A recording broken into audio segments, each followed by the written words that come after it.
Hello and welcome to the Fortified Wines Christmas special of the Discovery series of the Online Wine Tasting Club. I'm Alex and this is me. Is you. If you don't know what I am by now, you need to drink more. Well, that is fair. This is Jamie Smith. I'm Alex Taylor. We are here to talk you through some 6 wonderful wines tonight, and what a better time of the year to be drinking these kind of things than at Christmas. So absolutely. So we've got 6 different styles of fortified. I think sometimes fortified you hear port, sherry, and that's kind of about it, and there's some other cool bits and pieces to go with. So we've got some Rutherglen stickies, we've got port by 2 different styles, we've got some vermouth, we've got some sherry, and we've even got a little Malbec, because everyone loves a bit of Malbec at the moment. But we should probably start off and get the first wine into the glass. So for those of you joining us for the first time, we do normally do this live, but of course because it's Christmas coming up, we thought some people might like to do it on Christmas Day, and if you are, a very happy Christmas to you then. But obviously that means you don't normally get the chance, we normally give you the chance to enter in all of your tasting notes, all the cool things you're tasting. This time you're going to have to listen to us idiots talking about it, but everyone's taste is different, so don't worry if you're not picking up what we say we are getting. What you find depends on what your cultures are, what your things you like to eat and drink are, and it doesn't matter. Do you like it? Don't you like it? That's the cool thing. And what would you? Well, send us your tasting notes. Send us your tasting notes. Yeah, we always tell us why we're wrong.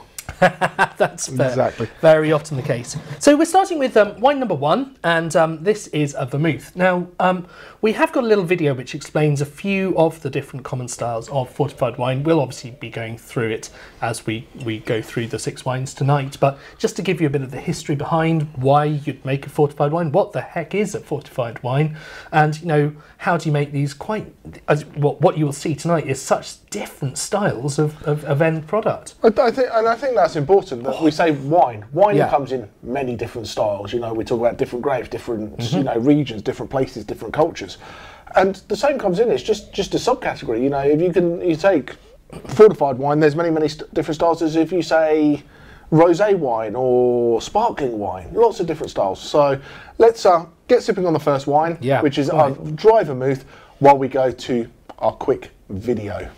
See you in a bit. Back in the 1600s, Europeans were sailing all around the world. Now, let's gloss over that one, but what self-respecting colony could function without wine? The problem was that a grueling journey across the Atlantic would take up to a month, if you even survived at all. And of course the wine would often arrive in a very different condition to that in which it left, which is a polite way of saying it wasn't very good. Fortification is the story of the battle to make wine stable enough to travel all around the world through heat, storms, salty water, and in constant motion, all while in leaky barrels in the bottom of a sailing boat.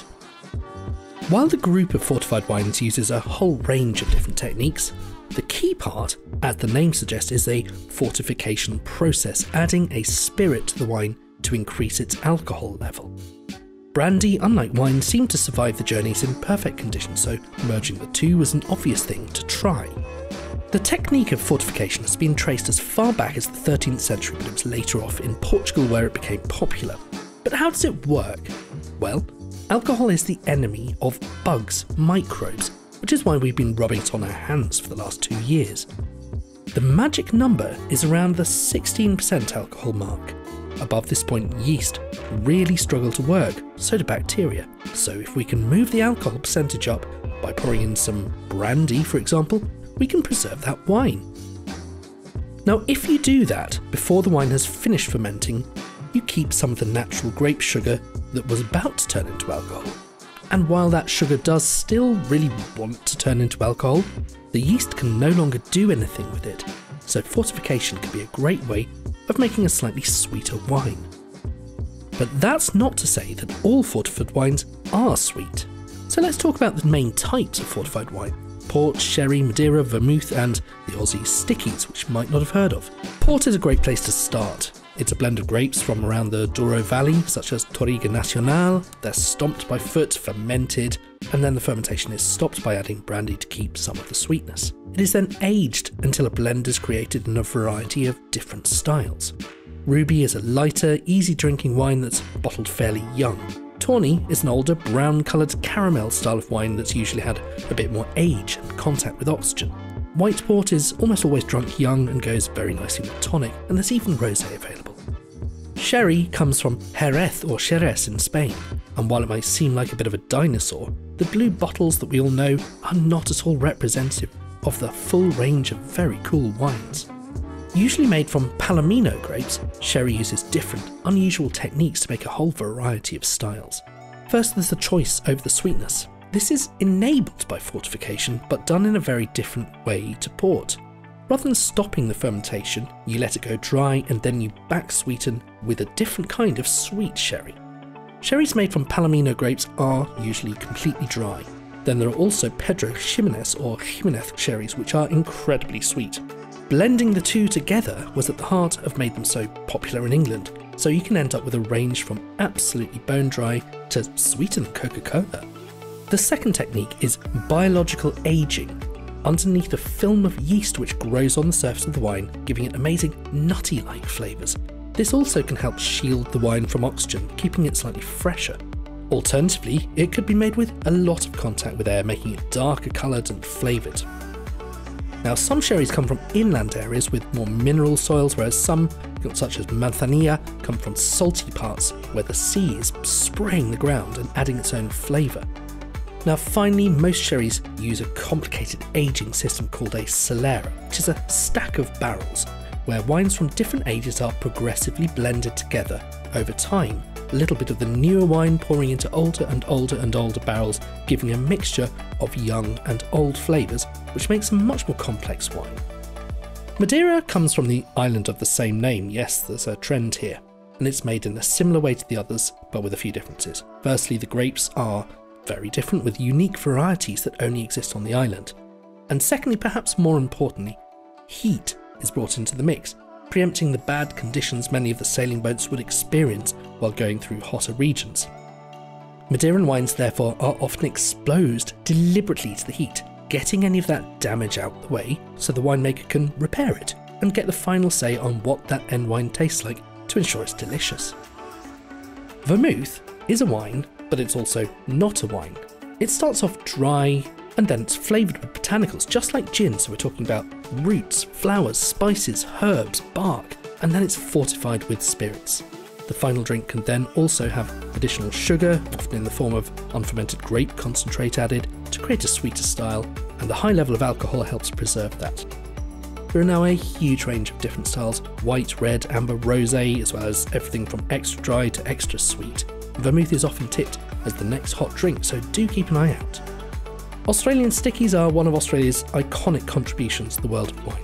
While often seen as alternatives to dessert wines like Sauternes or Tokay, they borrow techniques from all over the world of fortified wines, but combine them to make their own unique drink.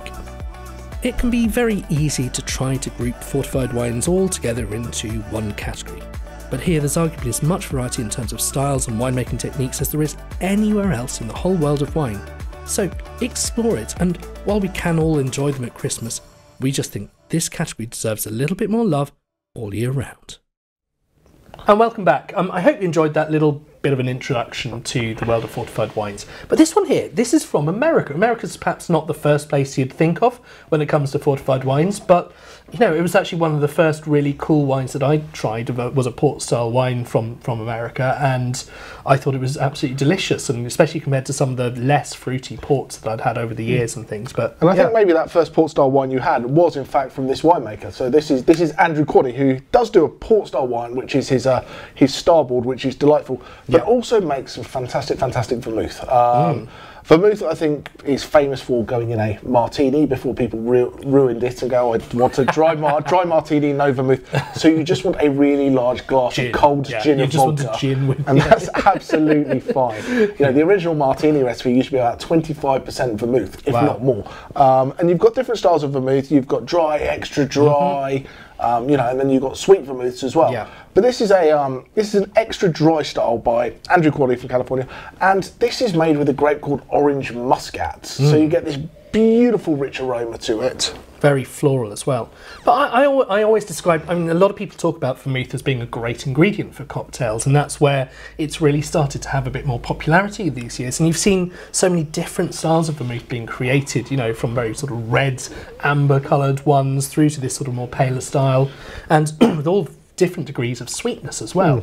But the sweetness is added back in, as I think we say in the video, rather than what we'll see with some of the other wines where you stop the fermentation to keep the sweetness. This is putting the sweetness back in when you've got that sort of consistent product. And yeah, but this does not have very much in it at all because it's an extra dry vermouth, and it's just got about 1.6% of sugar or grams per litre in. Well, there's a couple of ways you can do this. Yes, you can put it into your martini. This just sipping by itself is delicious. But there's a little cocktail that I like to make, which is equal parts of this, and Quady also makes a sweet vermouth. So there's kind of like side by side, equal parts of that, a little touch of bitters in that, just over ice is absolutely fantastic. Perfect. So for me, this is a kind of wine that I would give to a gin lover, someone who really appreciates all of the different botanicals that go into a gin or into, you know, those kind of products. And this has exactly the same technique. They've got whole sets of whole leaf herbs and spices going into this, and it's really fragrant. Huge amounts of aromatics, and I absolutely love it. So, in addition to, you know, the fact that you've obviously got this flowery element which comes from that Muscat, which obviously makes things like, you know, Moscato and those that family of grapes. There's quite a lot of grapes in the Muscat family, yes, but they've all got this very sort of floral note. You've also got a very herbaceous side, like things like lavender coming out really on. There is. You've got not only those kind of like those dried flowers. There's almost that.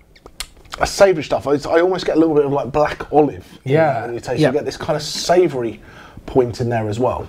That sort of umami coming through. There's also kind of something which reminds me a bit of mulled wine in it, and yeah, I think it might be sort of cloves or something like that. It has got the little really like sort of spice element. So and this is why it's great. Every time, and I think, you know, the tasting notes on this, there's some people going to be watching this going, yeah, I get that, I get that, I get that. And some people going, what are these guys going on about? Because there's so many different components in this. You know, you've got that grape characteristic, that floral characteristic, that herbaceous, that dried flower, that savoury. And each time you go back, you find something different in there. New.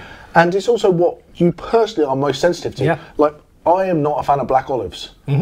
So that's why I can taste black olives a mile off. It's like, that's black olives. That's his Christmas present I've got to send back then. Oh! Thanks, mate. Thanks. But, to me, this isn't the kind of wine that I would go and pair with a normal, typical meal. I think if I was doing a tasting menu or something like that, putting together something really specific to go with it. Oysters with that? Interesting. I could see that working, yeah, because if you think about some of the really licoricey and that anisey kind of thing, yeah, absolutely. Oh, I could do an oyster right now.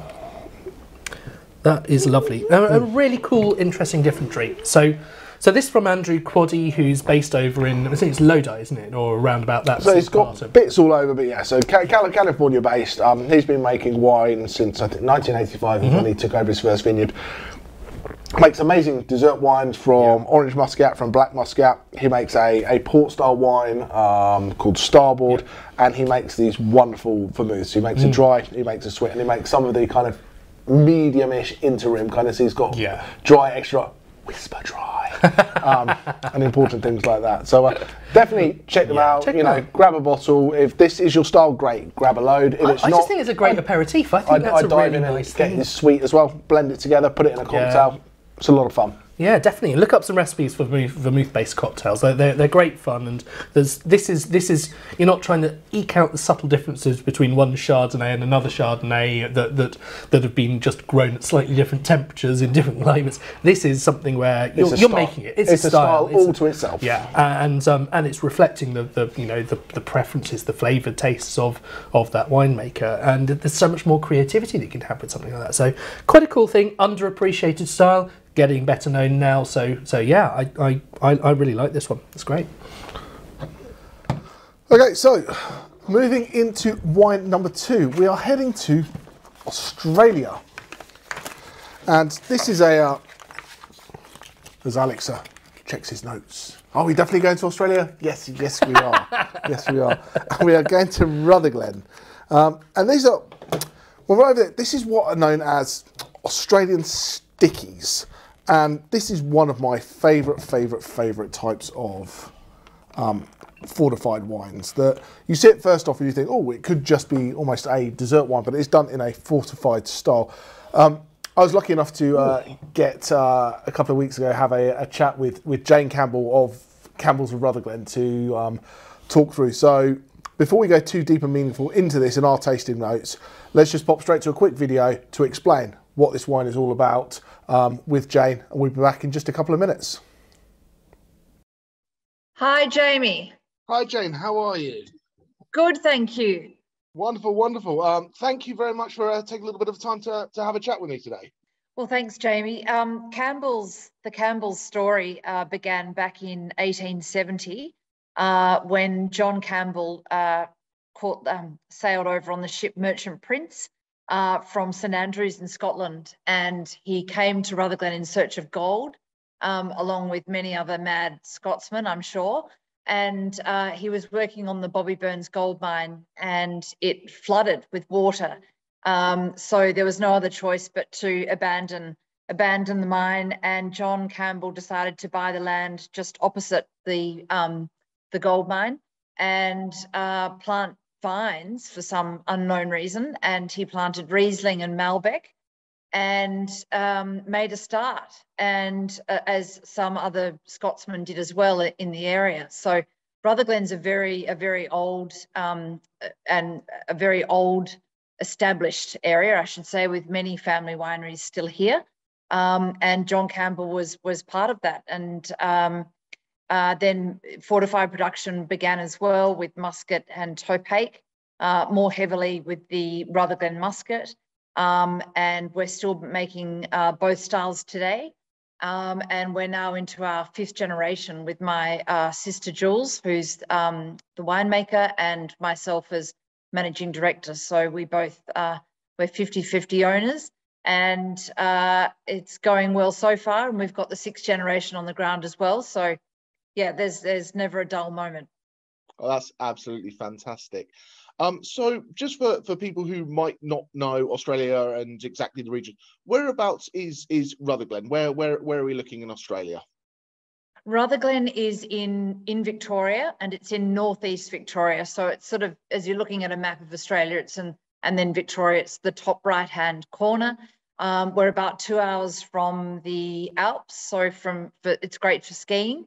And it's very close to the Murray River, which is the main border river between New South Wales and Victoria, if people are familiar with that area, which is in high flood at the moment. So that's where we are. We're perched up there, and we've got a beautiful climate here.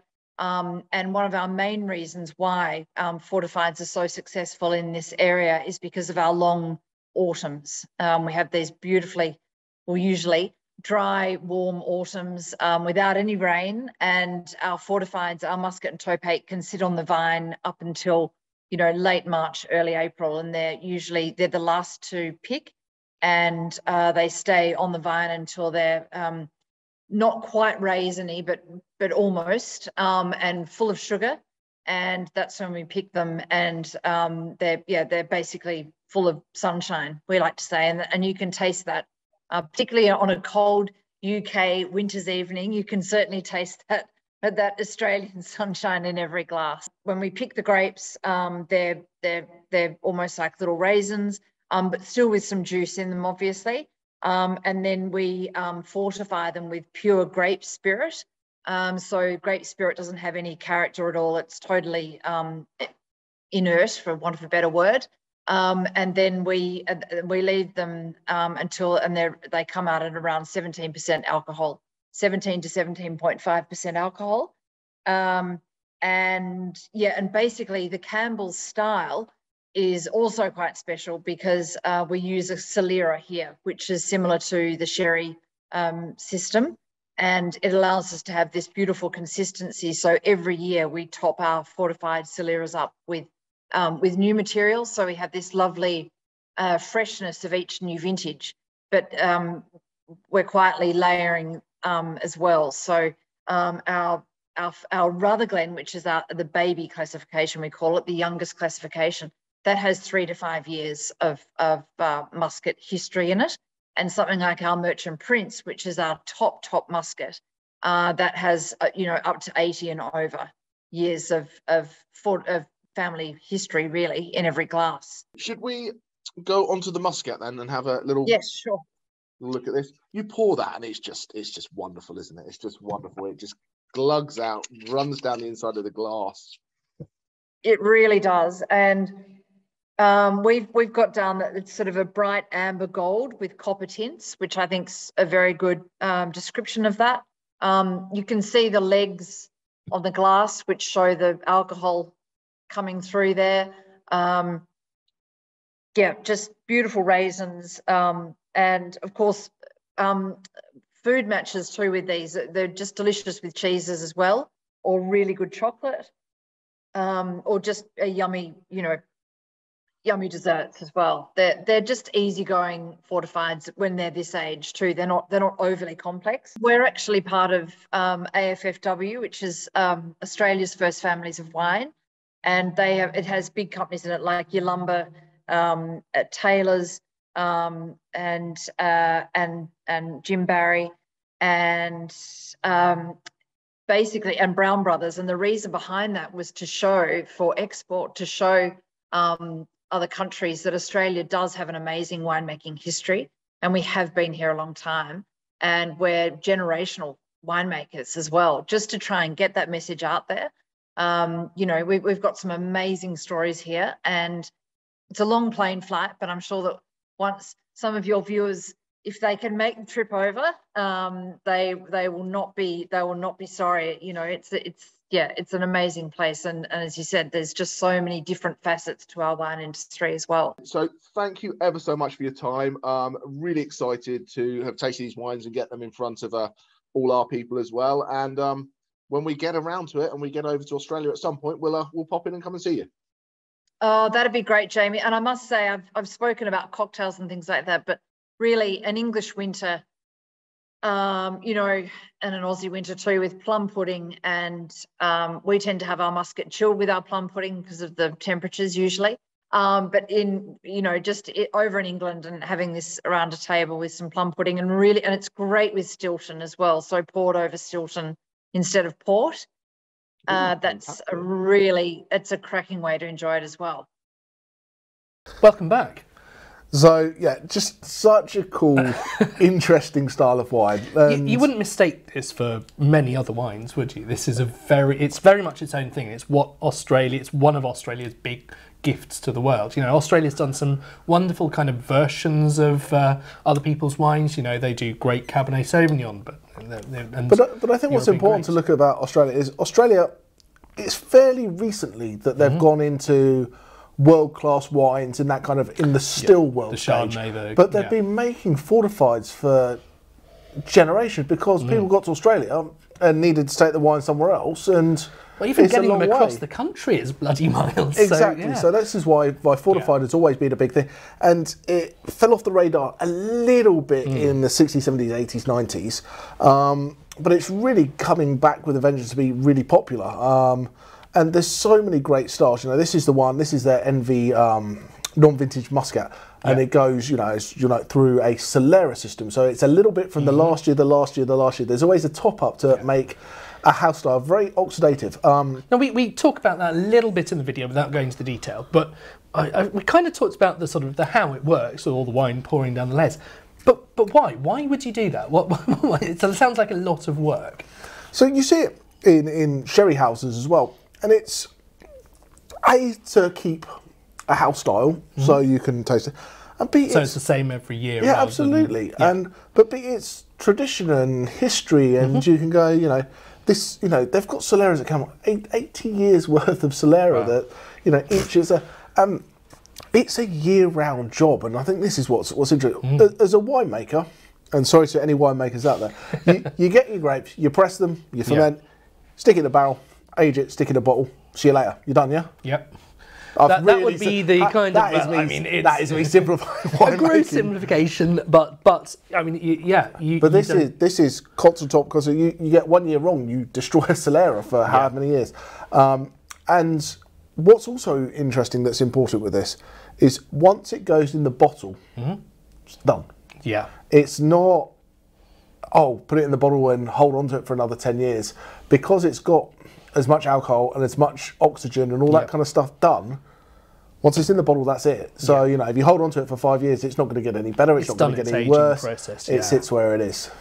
Interesting. And so because you've got some young wine and some older wine going into this, and there's more of the older wines going into it, you've still got a little bit of that fruit, those fruity notes, and some of the kind of the notes that only come developing over time. And so this is more complex. The Solera on this is between 3 and 5 years. Yeah. Is the average age of the wines that's getting into this. So it's not particularly old. You look at vintage ports or LBV ports and sherries of that kind of ilk. Yeah. It's, for a wine, if you say it's like a Chardonnay or Pinot Grigio, it's quite old. But in the world of fortified wines, it's relatively young at 3 years. Yeah.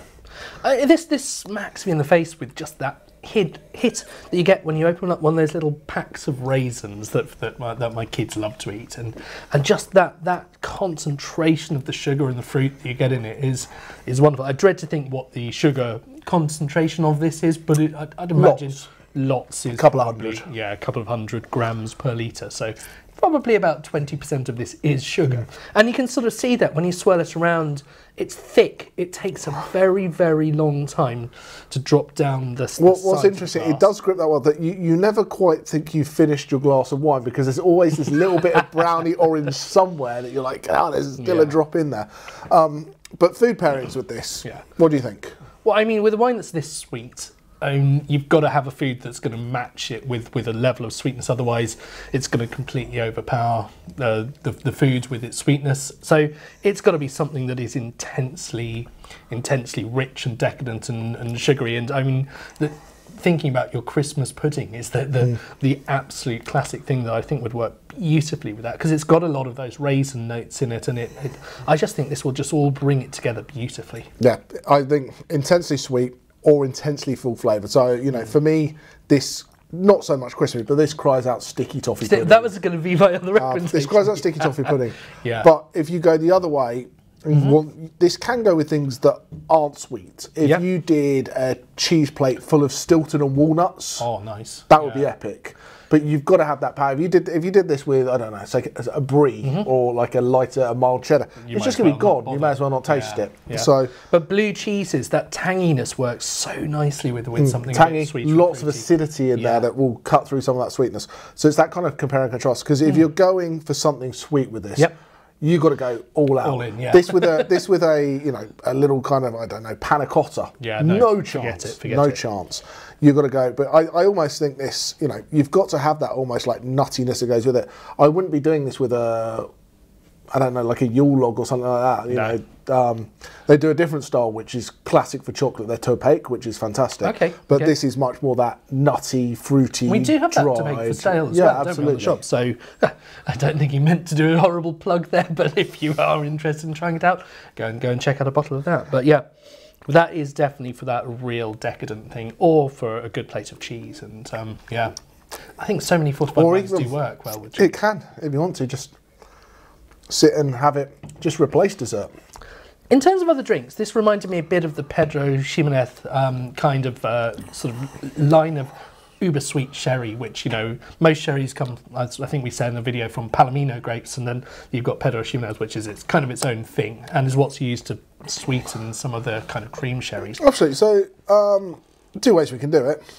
We can either, I'll talk about it a little bit, but we do have a PX at the end of this tasting, so we'll be able to do it, compare and contrast at the very end. Anyway. So we do. How about that? There we are. Perhaps I should leave a little bit of that left. Look at that, what a great I'm going to idea. do that. I'm going to leave a little bit of that so that we can try that at the end. But what I think we'll find is the PX is more deep, sticky, dried, almost like plums and kind of like more of those darker fruits, where this is more kind of nutty, and this reminds me more of a sherry. I say more of a kind of like a Amontillado sherry, and then PX becomes its own kind of beast. If this is, you know, probably closer to an Amontillado sherry with some sweetness, or kind of like a cream sherry that still has that Palomino stuff. Yep. When we get to the colour of the PX, you'll just see it's just a different colour. Yeah, a different it's so dark. But we can leave that till we get to PX. So it's probably about time to save a little bit on the side and move on to wine number 3. But just before we move on, this is made from the Muscat grape again, but a specific, so the same family of grapes as wine number 1. The Muscat of the Au Petit Grands. Teeny little grands, Exactly. indeed, rather than the one from the first one, which was a Rouge Muscat of some kind, wasn't it? Orange Muscat. Orange, was that? Sorry, Orange Muscat. Orange Muscat, absolutely. Confused.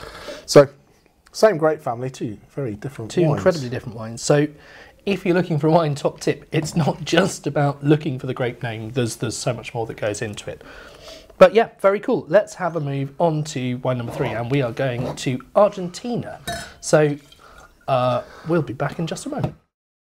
Wine number 3, depending when you're watching this, Argentina may or may not still be in the World Cup, and Lionel Messi may or may not be a very happy boy. Argentina and Malbec are completely synonymous these days, which in a way is a marvellous achievement. It's great that what they've done with this grape that, you know, originated in France and was more famous with the sort of Cahors region of France, but, you know, it's now Argentina's national grape, and they've done so many cool things with it. But the reason it's a bit of a shame is because Argentina makes so much more than just Malbec, and you need to go and check some of them out. But this is not your average Malbec. It is not. It is not at all.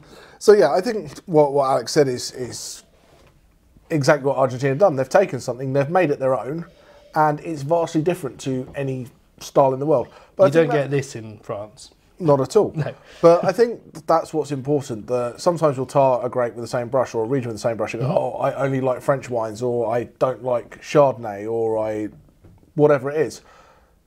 There's so many different styles that you can find of the same grape around the world, and even within the same country. You know, a Sauvignon Blanc, you know, in France is very different if it's in the Loire Valley, you know, even across the river from Sancerre to Pouilly-Fumé, let alone down, you know, into Bordeaux. Very, very different. Yep.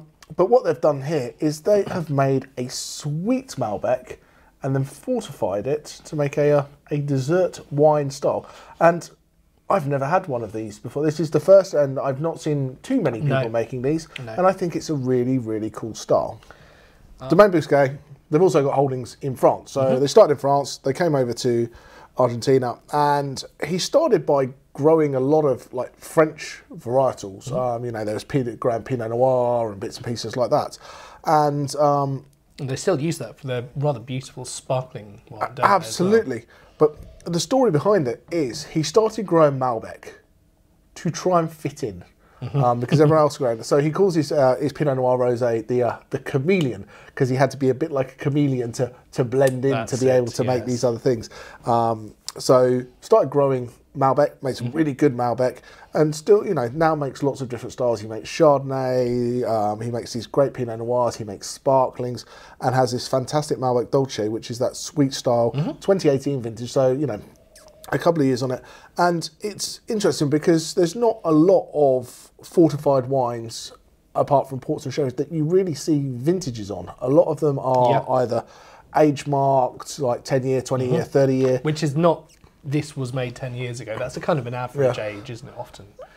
So it's so it's either average age or it's kind of, you know, in a port, it's like this has been hanging out in a barrel for 10 years, and then it was 10 years before it went into the into the thing. So making this great style, it's got beautiful acidity, lovely fruit.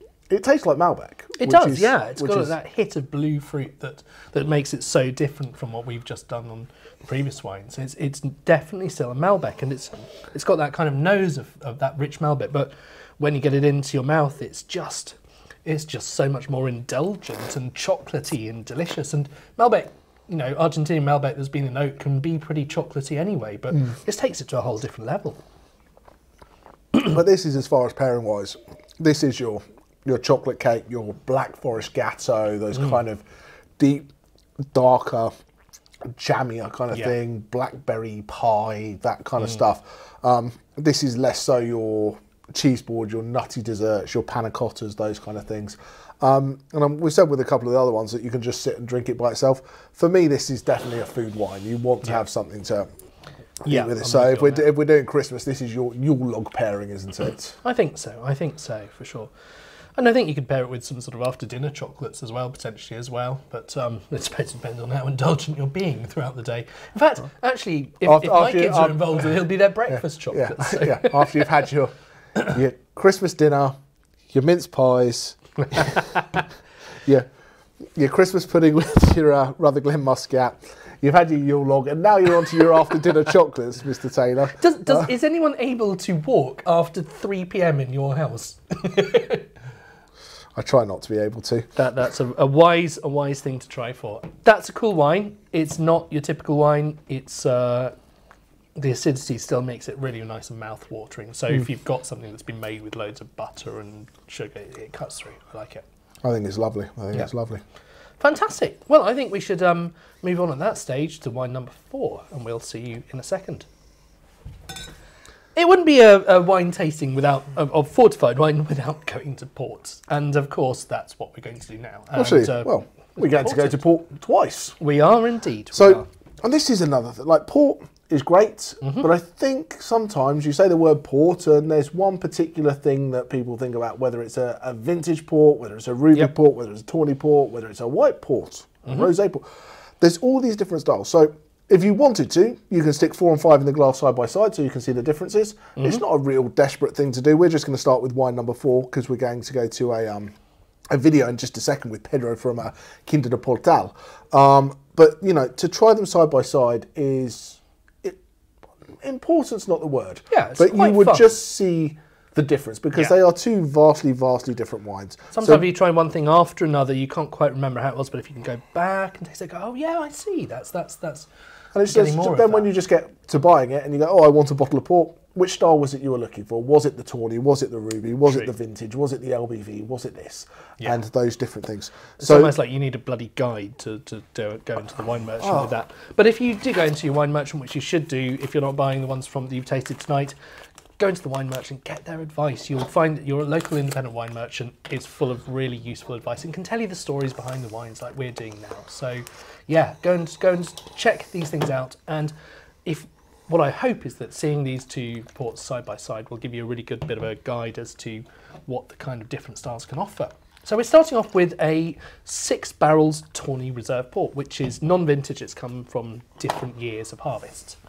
Absolutely. So the story behind this, and we'll go more into it in the video, is it's 6 barrels of their best Tawny ports blended together.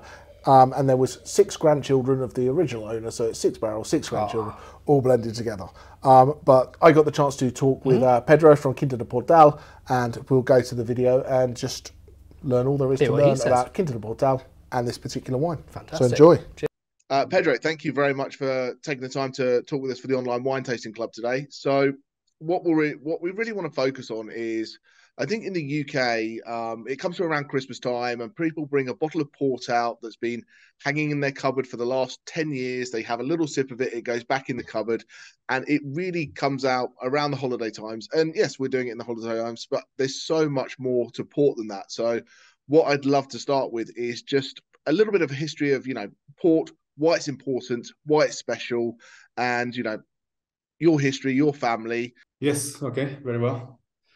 So thank you, Jamie, for having me today. It's a pleasure to be here online with all of you and share a little bit of our experience, our knowledge about the door, about port, about who we are.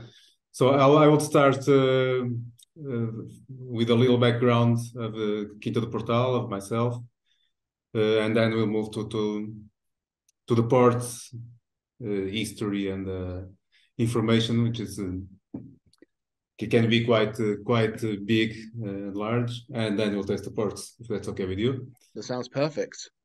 So our house, our winery is Quinta do Portal. It's a winery that on its foundation as a port wine, as in its genes, in the genesis of Quinta do Portal is port wine. And a property that has been in the families for 5 generations now, since 1881. making port. The winery itself, it has evolved for not just the port, but also the Douro still wines. But today we'll focus on our main product, which really is port. So this all started. We are located in the Pinhão River Valley, so within the Douro, the marketed region. The Douro region is considered the first wine region in the world to be demarcated. It was back in 1756. And so it was delimited and regulated in order to protect the quality of port wine.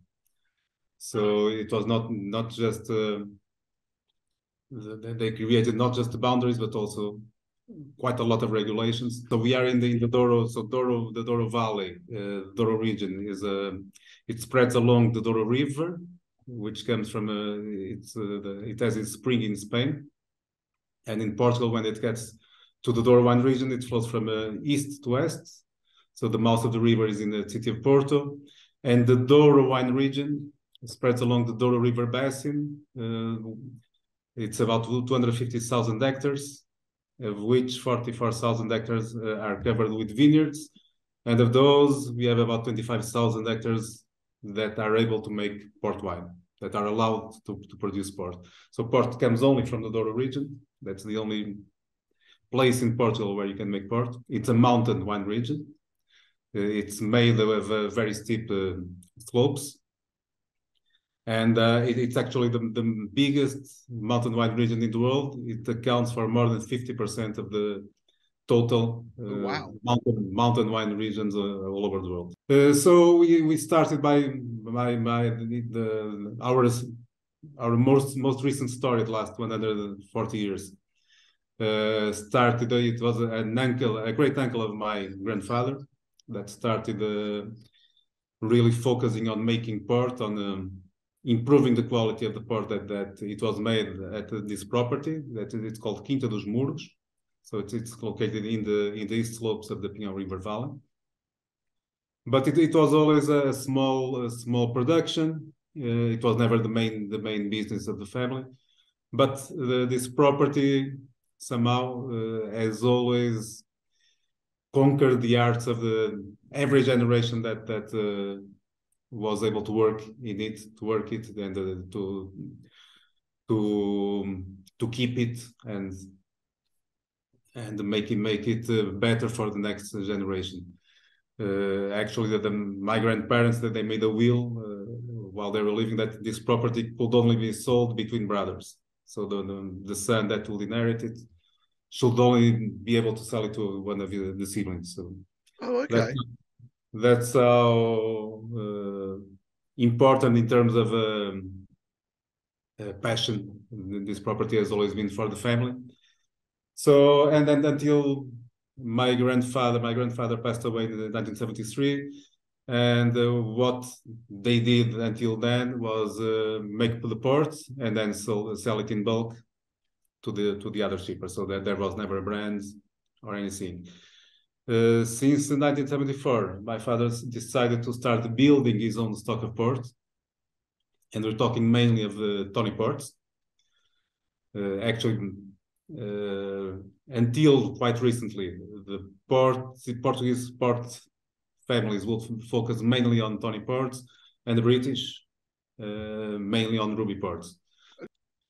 So my father decided to start building his own stock of port, expanding the vineyard area. He bought a second property in 1978. And then finally in 1991, we decided to start our own commercial projects.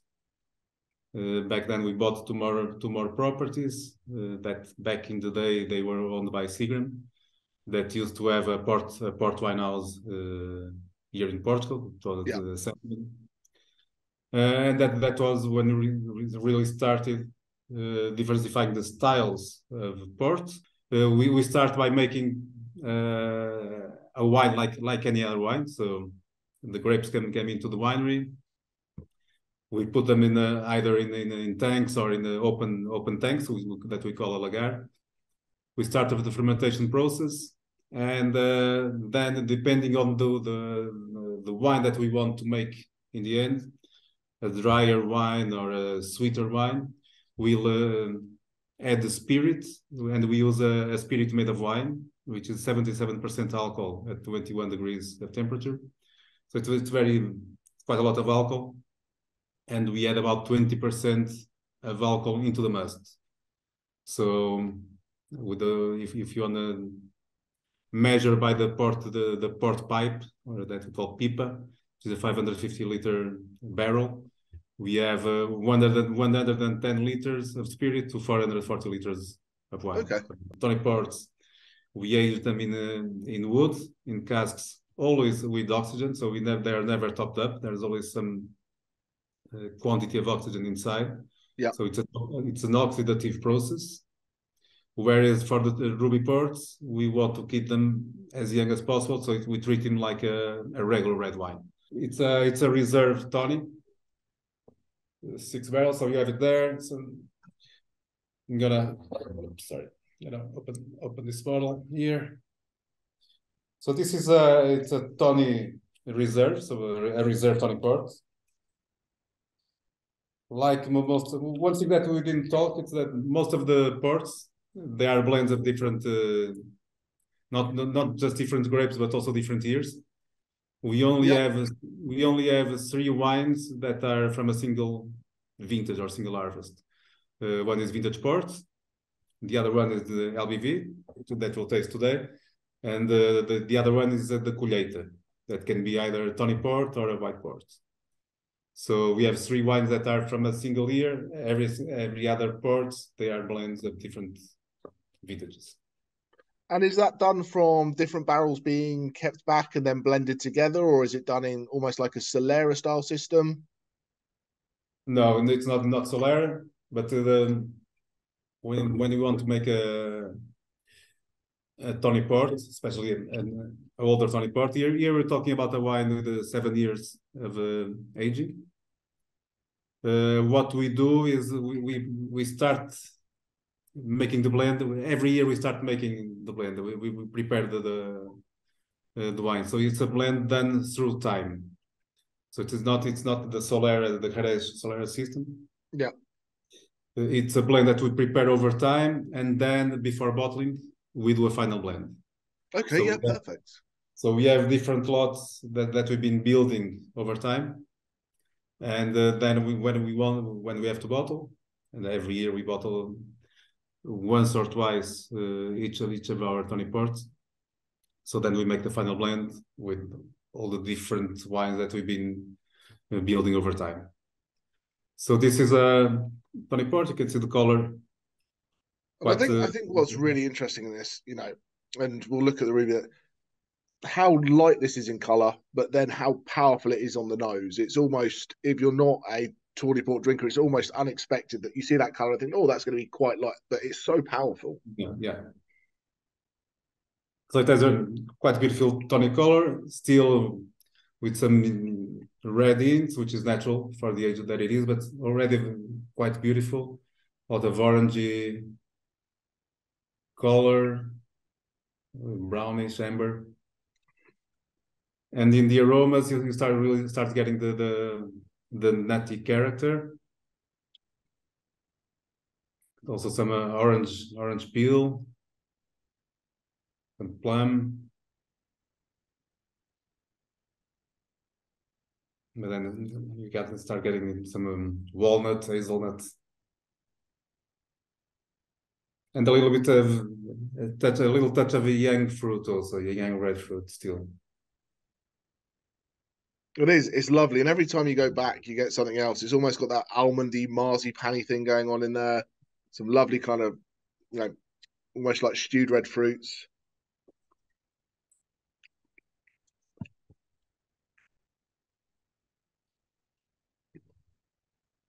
And then on the palate is so many layers, so much complexity there. You've got lovely acidity. You've got red fruit. You've got this nuttiness. You've got this almost like stewed, almost like it's like jamminess, but not that stickiness. It's not, it's not cloying at all. It's, and for the level of age, it's still beautifully fresh. Mm-hmm. Yeah, that's something that we are really concerned about. Is that we want to have elegant, fresh wine, so we have focus on the acidity, because in port, like I said before, we have a lot of alcohol. We have 19-20%. Here we have 20% here, right? And so we have to play with we have to have very good acidity to counterbalance all this, and then to make all the ingredients of the wine, so the alcohol, the sugar, the acidity, everything should be very well integrated, so that we don't have a cloudy wine, boring wine. So the port is it's wine, and it should be treated as wine. Welcome back. Now, the astute among you will have noticed that we have done what we recommended you to do and pour wine number 5 into another glass. I've got to say, these are massively different wine. Look at the difference in the sizes of glass. It's incredible. My word, yeah.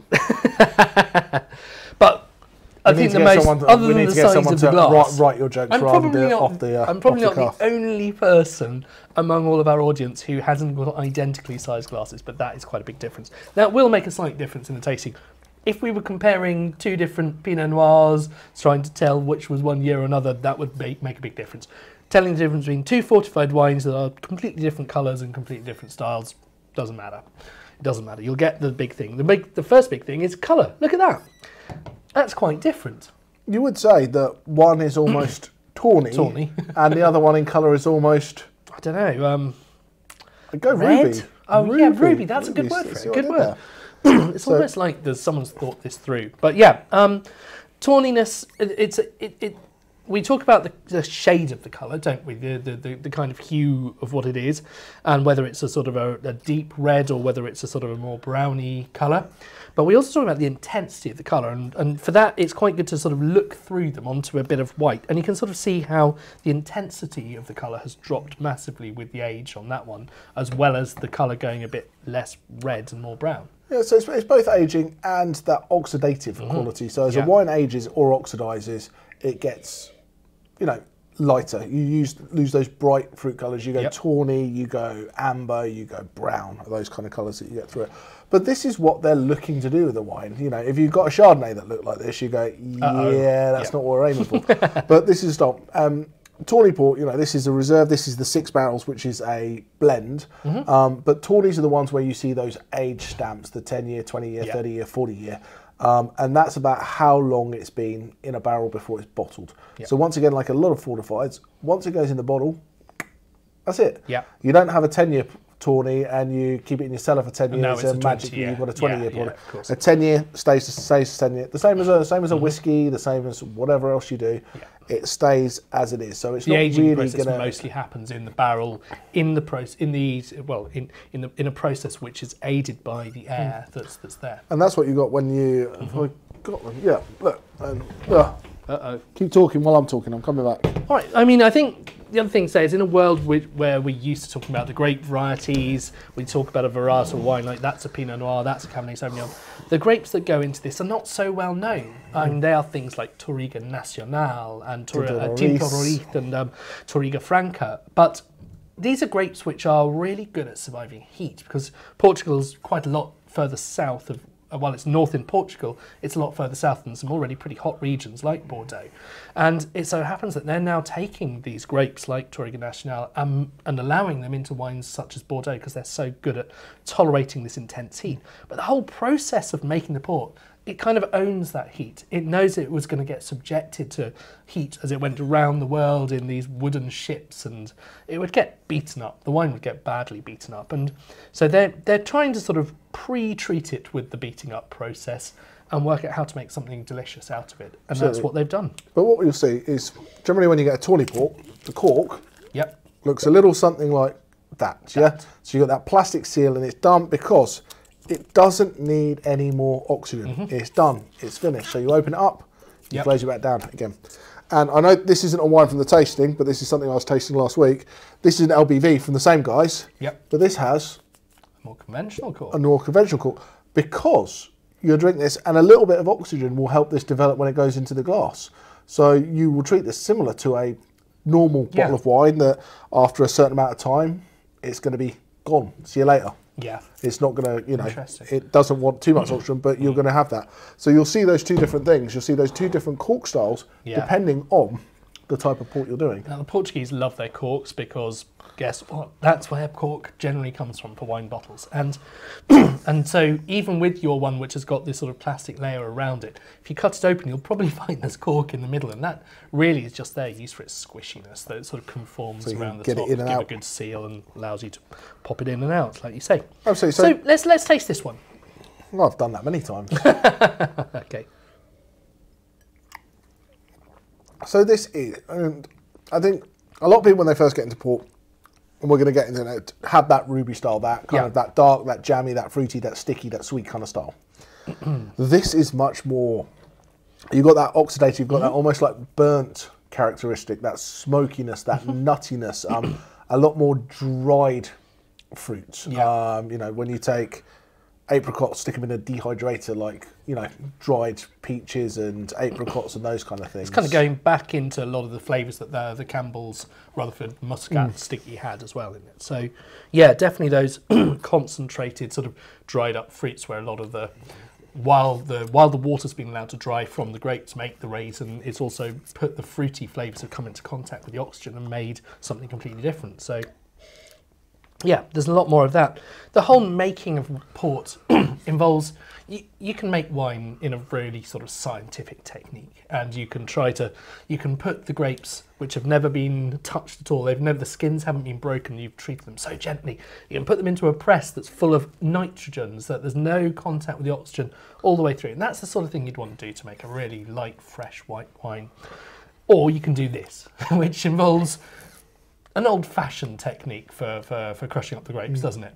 Yeah, a lot of foot treading. A lot of foot treading. And then done in big quantities. So port ends up in a pipe. Yep. Yeah. So a port pipe is 550 litres. I'm going to take your word on that one because 550 litres. And so what they do is they make the wine, they chuck it in there, and then they top it up with grape spirit to fortify it. So they take about 110 litres of just basically grape brandy or grape spirit and chuck that in the pipe with the port, blend it together, and that's it fortified. So that grape brandy will be at, let's say, 40% alcohol, or typically, or if it's cask strength, a bit more than that. So that is pretty potent stuff. You have to time this absolutely perfectly because with a fermentation, the sugar is turning into alcohol and carbon dioxide. But if we're going to do that, but yeah, it's basically there is a whole bunch of the yeast which is eating up the sugar and creating alcohol, and so the sweetness is dropping. It starts off really quite slowly, particularly in sort of cooler climates. But as it gets going, it generates its own heat.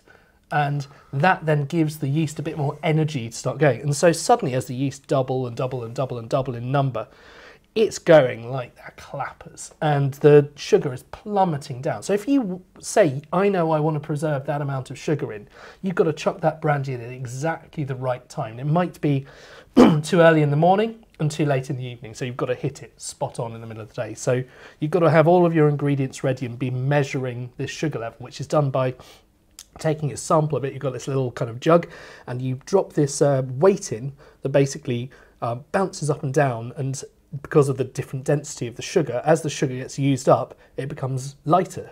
And so this thing floats a bit more, floats a bit less, and it drops down into it. Got that the wrong way around, but yeah. So you're watching this and you can see the levels and you can look for your sugar, and when it hits that point, you go for it. And you fortify it, and that kills the yeast dead. And that's what makes it so stable to keep this sugar in. They're two very different styles, and we'll talk about it when we get to the other one. So I'm going to do this because I haven't actually tried this one yet.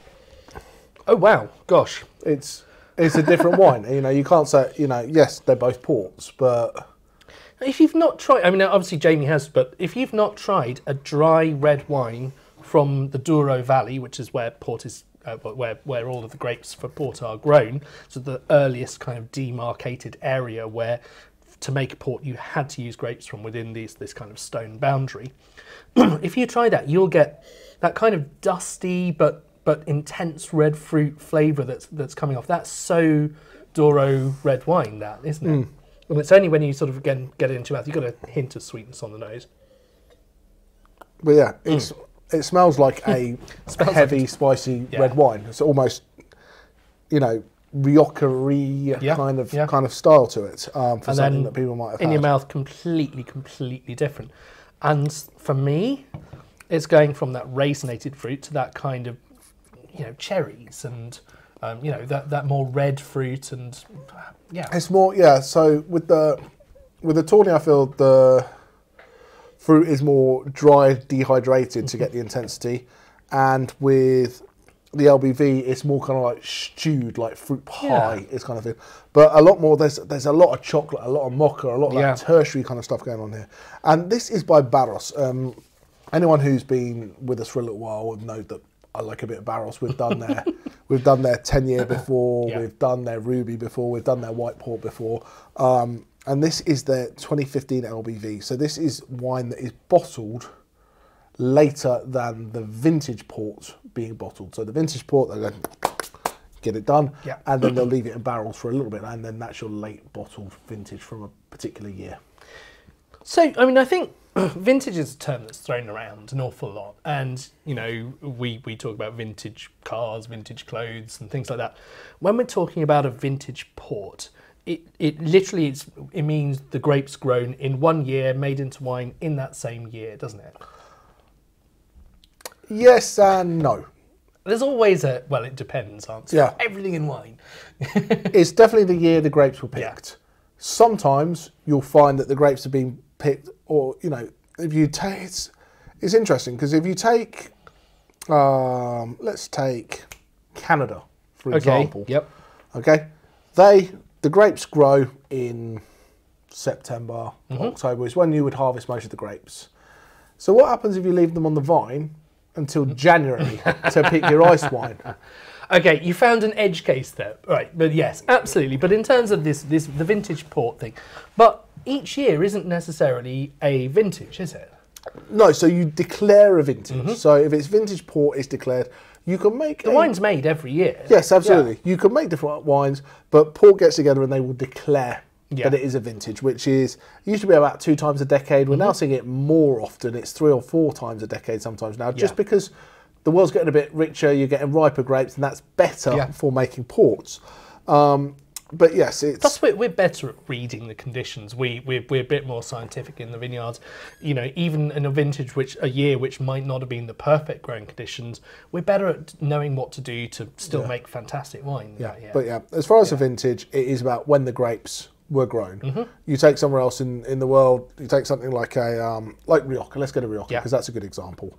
Because you'll pick the grapes in 2015, but to be a Crianza, you've got to age for a certain amount of time in barrel and a certain time in bottle. So you don't actually finish making that wine for a couple of years. So it's not the year that it goes into the bottle, is when it is. And I think that's, I think I'm talking a bit in circles, but trying that. It's the surely not. It's the year the grapes were grown is the vintage, not the year the wine was finished, bottled, put out to market. It's the year in the field. The year that they came out that field, and then, you know, and that's the really critical, because obviously you've got years in the southern hemisphere where the growing season goes over from late one year into early next year. But yeah, it's the year you're taking those grapes in off the vines, and so completely different wines. One which is a blend of different vintages, and this is a late bottled vintage again. Horses for courses. But same region. Same grapes. Completely different result. Completely different result. But what, you see, this is where someone says, what cheese would you drink with eat with a port? Well, I mean, how are you supposed to compare these kind of things? Those are completely different cheeses. I mean, I wouldn't go for the same thing as I would with that one. I think with this one, I'd probably be back into kind of the blue cheese. I'd probably go for the old Port and Stilton, and we can talk about that in a second. But that would probably be my Port and Stilton wine. Whereas that one, I think... This runs I think this runs away from cheese a little bit. This goes more into chocolate and... You know, there's more desserty. You know, dark chocolate. I think the Tawny is more a cheese board wine, Yeah. That tapping is probably not helping the microphone as I do that. But the Tawny, I think, is more of a cheeseboard wine. Yep. And the LBV is more of a have it with desserts Yeah. kind of wine. But once again, it all comes down to each of their own. You know, this if you have this with a block of Stilton, you're not going to go wrong. No, you're not going to go wrong. It's not going to go, sure, yeah. Oh, I wish I'd never done that. And we can get a bit precious about food and wine pairings. We can, yeah. Drink good wine with good food, with good company.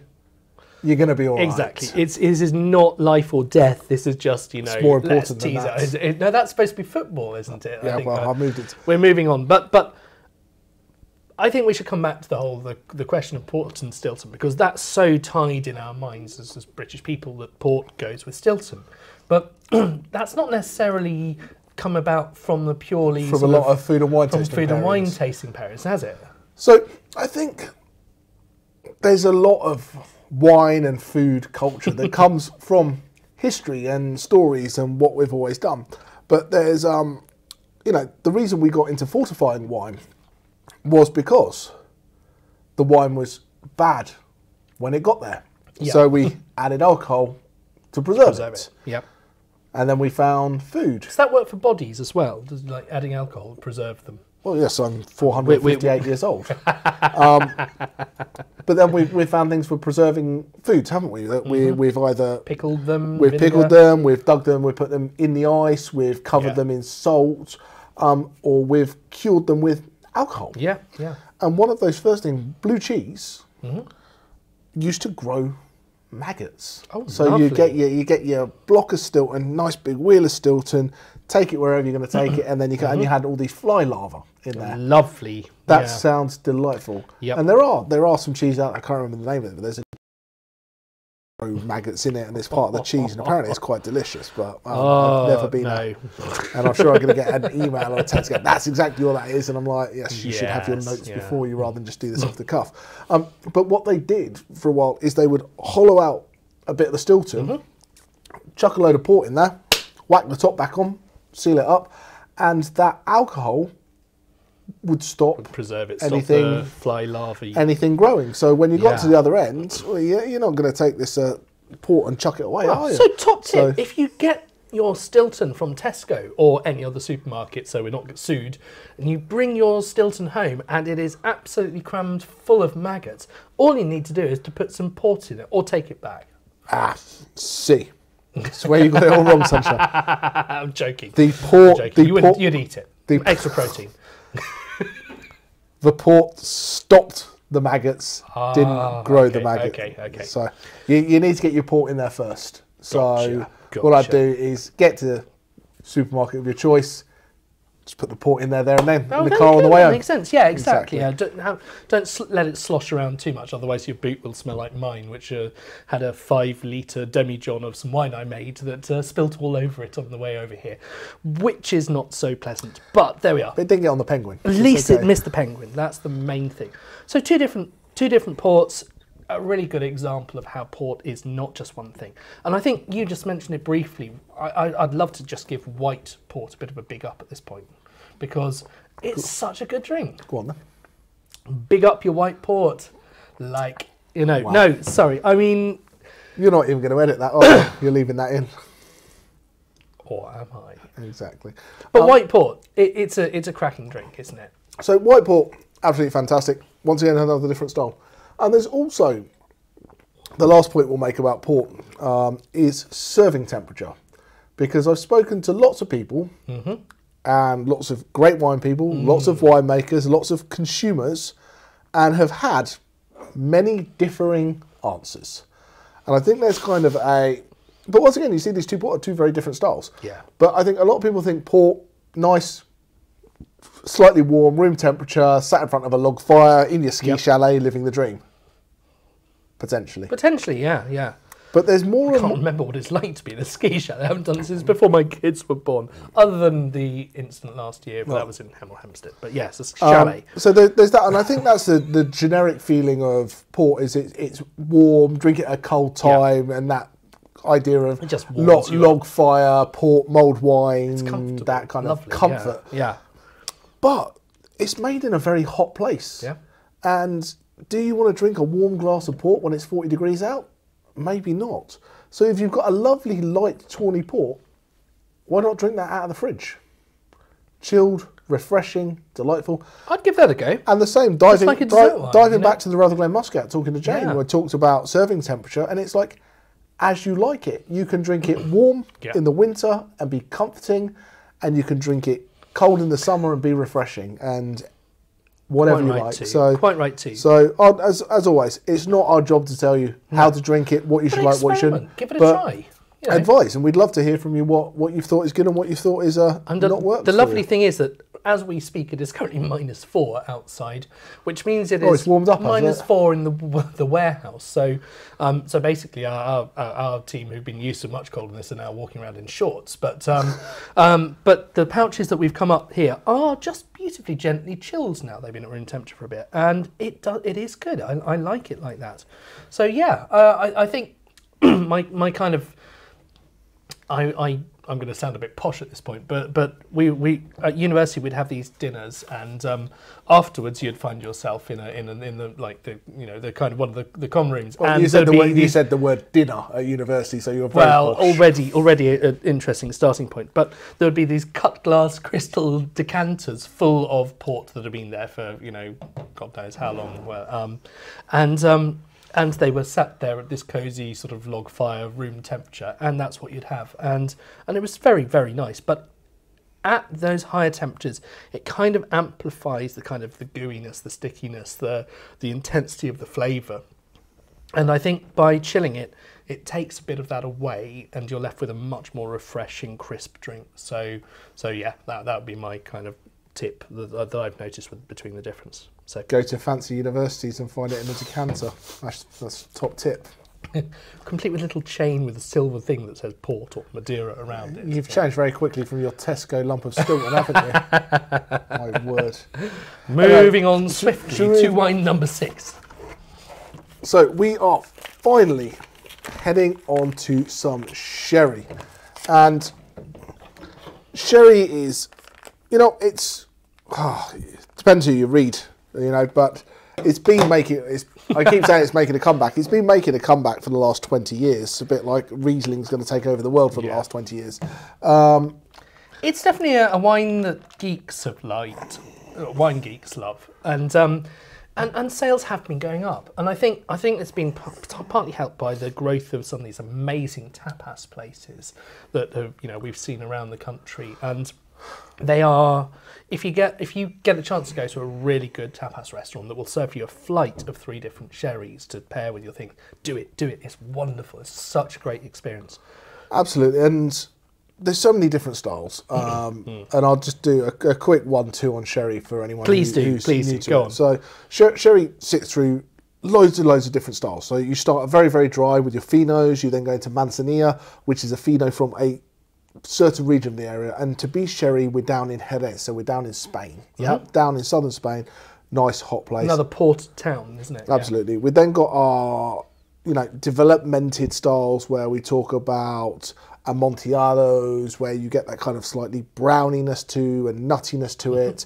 We then go up to our cream sherries, and then we have PX. There are some other little styles in between, Palo Cortado, etc. But we're not going to go. It's not a sherry masterclass today. But if you go down and I think you'll find Waitrose has got a really good selection of sherry these days. But also like some of the surprising ones, things like Morrison's have got some really good sherries in. So check it out. But your Fino versus your Amontillado. So what you say they're from slightly different places, aren't they? They're both dry. So your two dry styles, you've got Fino and Manzanilla. Manzanilla, sorry. That's so sorry. They're your dry sherries that are almost, they're clear when you look at them. They're see-through, they're aperitifs, they're very... I always think that it's the one with the 2 L's in the middle. And I was like, unfortunately, there's 2 of those. That's what I keep forgetting. But yes. Yeah.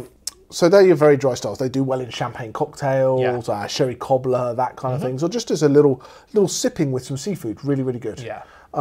We then go up into... But the difference between the Manzanilla and Fino, it's a bit saltier, the Manzanilla. Absolutely. So the Manzanilla has to come from an area called Sanlúcar do Barrameda. And that's, he said that. And that's a bit more coastal. So therefore, you get the salt on the grapes, and it's a little bit more savoury, a little bit more salinity to it. So it's really good with some olives or some, exactly. That kind of just sit on the seafood, olives. That kind of, you just think south of Spain, that kind of like sat at a bar, picky little pistas kind of bits.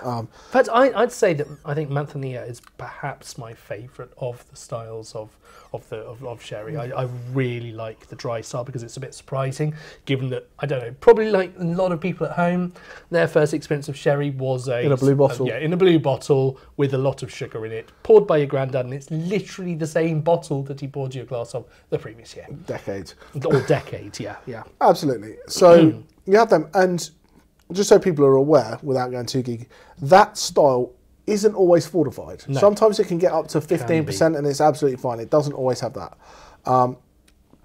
So we then have the next levels up, which are your amontillados, and they go under what's called biological aging. So they get this thing called floor, which is just a big kind of blanket of yeast that sits on the top, and they let that sit there. And that's what gives it its nuttiness, its flavour, and starts to give it that colorisation. You're like, let's let a whole bunch of yeast grow all over it. But I mean, come on, wine's made by yeast. Yeast is magical stuff. We talked about the magic of fermenting kimchi or of bread, or exactly, breads or beer, or even all of these, the kind of the fermented drinks that you kombucha. have, kombucha and things like that. So fermenting is cool. It's kind of magical. Marmite. So don't worry about the flaw in this plan. You see what I did there? I was racing with that. But yes, it grows on that, and it gives it this really cool... that shields it a bit from the oxygen, doesn't it? That layer of this yeast. You got that joke in flawlessly. Gets worse. Dearing me. So all those styles are made with... If you could see Rianne's face at the moment, she's gurning away going, what are you two like? So all those styles are made with a grape called Palomino. Yeah. Which makes light, fresh white wines. And horses. Oh my God. Right. She nearly spat her food. Right. Oh dear. Shall we cut the horses? No, they'd hurt them. Oh, yeah, that would be bad. Okay. God. This is why we spend so much time in post-production, isn't it? You think this is getting cut? Yes. Okay, fine. Yes. And then there's another grape that you can use called Pedro Ximenez that a lot of people just shorten to PX. Yeah. So a cream sherry, and for a brand name, something like Harvey's Bristol Cream is a cream sherry that they blend Palomino and PX together, so you get a sweeter style. And then you get PX 100%, which is what we've got here. It is, yeah. Which is deep, decadent, rich. It is, for me, it's literally someone's taken 10 kilos of sun-made raisins and put them through a blender. Yeah, I mean, we said that things like the Aussie Sticky, the Rutherglen Sticky from earlier, had that hit of raisins, and so did slightly the Tawny port. So, but this is on a whole different level, and it's also on a different level in terms of sweetness, isn't it? Yeah, but for me, this is. When I first got introduced to PX and people go, what is PX, what is it all about? I'm like, it's that one dessert wine that you're not sure if you're meant to drink it or pour it on your pancakes. It's like maple syrup, isn't it? And a little bit goes a very, very long way. It's absolutely decadent. Yeah. I'm just going to quickly talk about pronunciation of these things. Don't worry about it, for God's sake. If some people say Ximenez and some people say Ximenez or whatever, the fact is that we're from a region which talks different languages. PX works. PX. If you see someone talking about PX, it's this. Sherry, it's from the town of Jerez, or is it Xerez? And you have these different. It's Jerez. Just to be awkward here, but yeah, don't worry too much about it. But this is I think.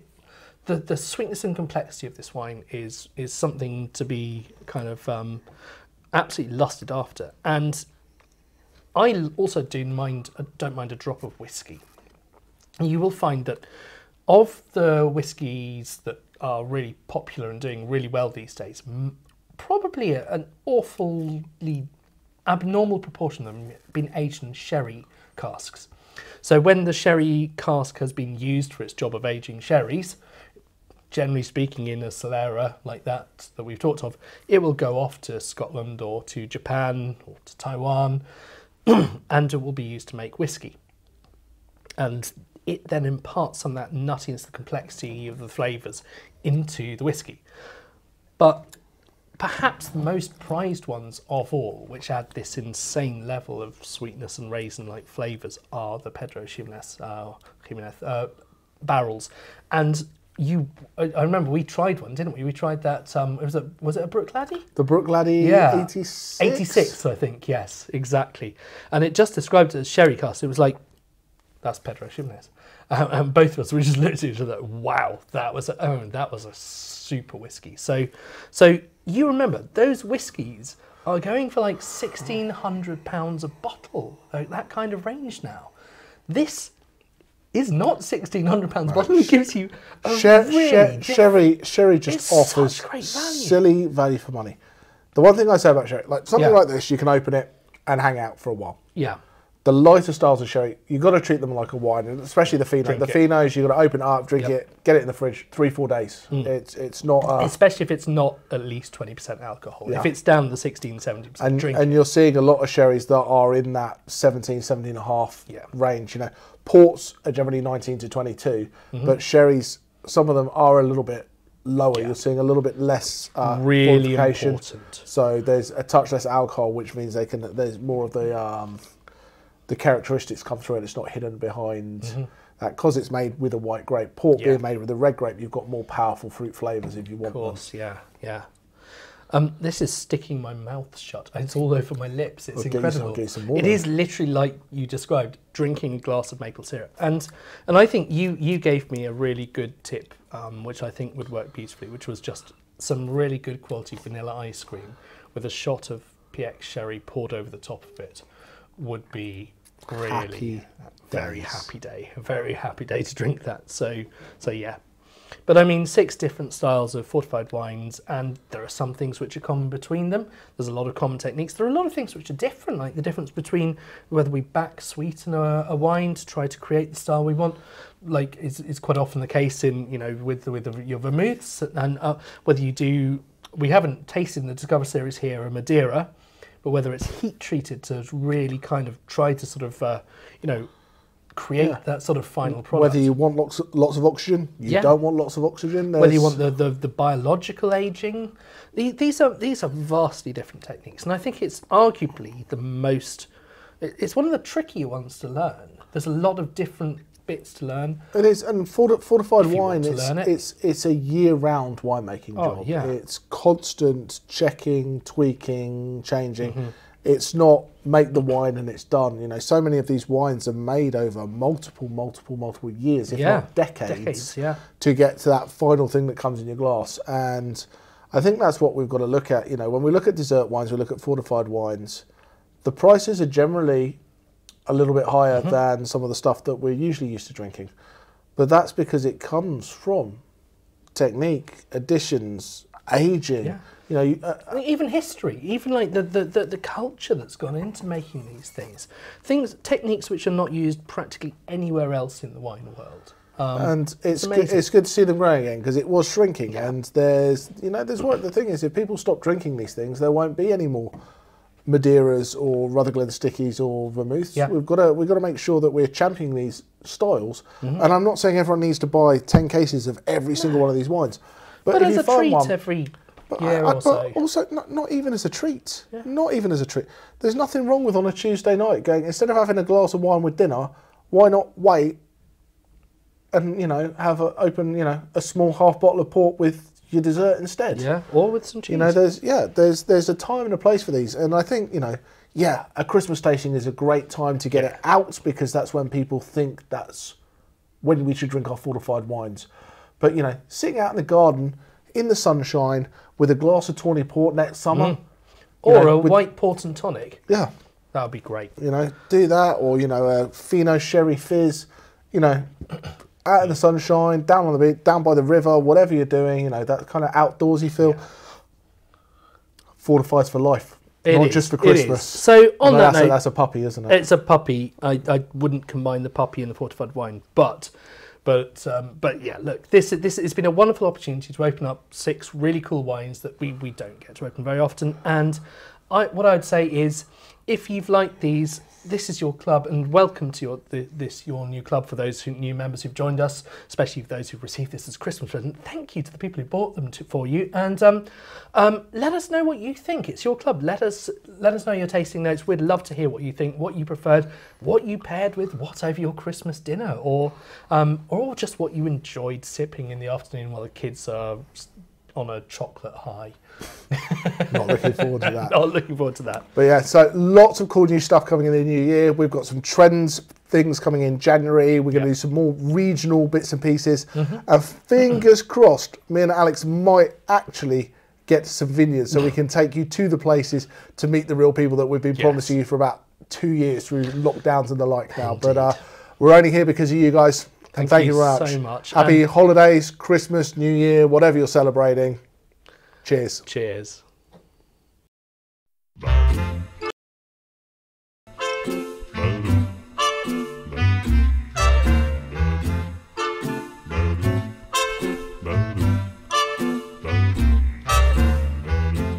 Santa baby, slip some Napa under the tree for me. I've been an awful good guy, oh Santa buddy, and hurry down that chimney tonight.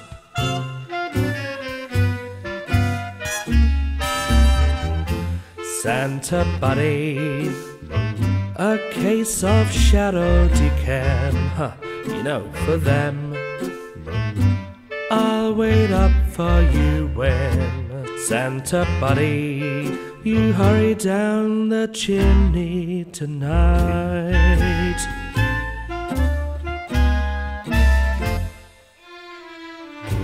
Think of all those tastings I've missed. Think of all that Burgundy I never sipped. Oh, next year I could be just as good if you check off my Christmas list.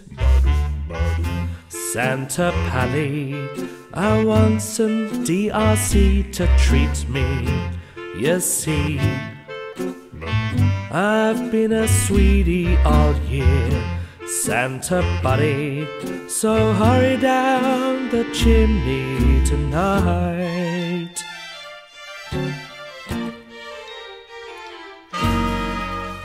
Santa buddy, one thing that I really do need, the key, oh, to Osclock's cellar. Santa Pally, so hurry down the chimney tonight.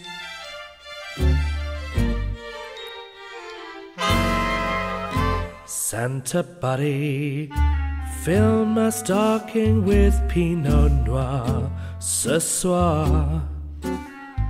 Could it be Premier Cru? Oh, Santa baby, so hurry down the chimney tonight.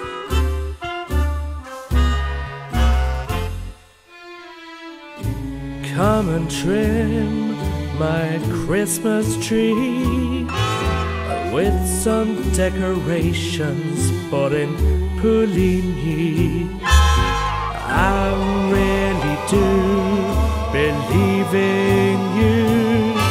Now let's see if you believe in me. Santa Poppy forgot to mention one little thing. Wine from Tring, they'll deliver to your home, Santa buddy, so hurry down that chimney tonight. Hurry down that chimney tonight. Oh, hurry down to Tring tonight.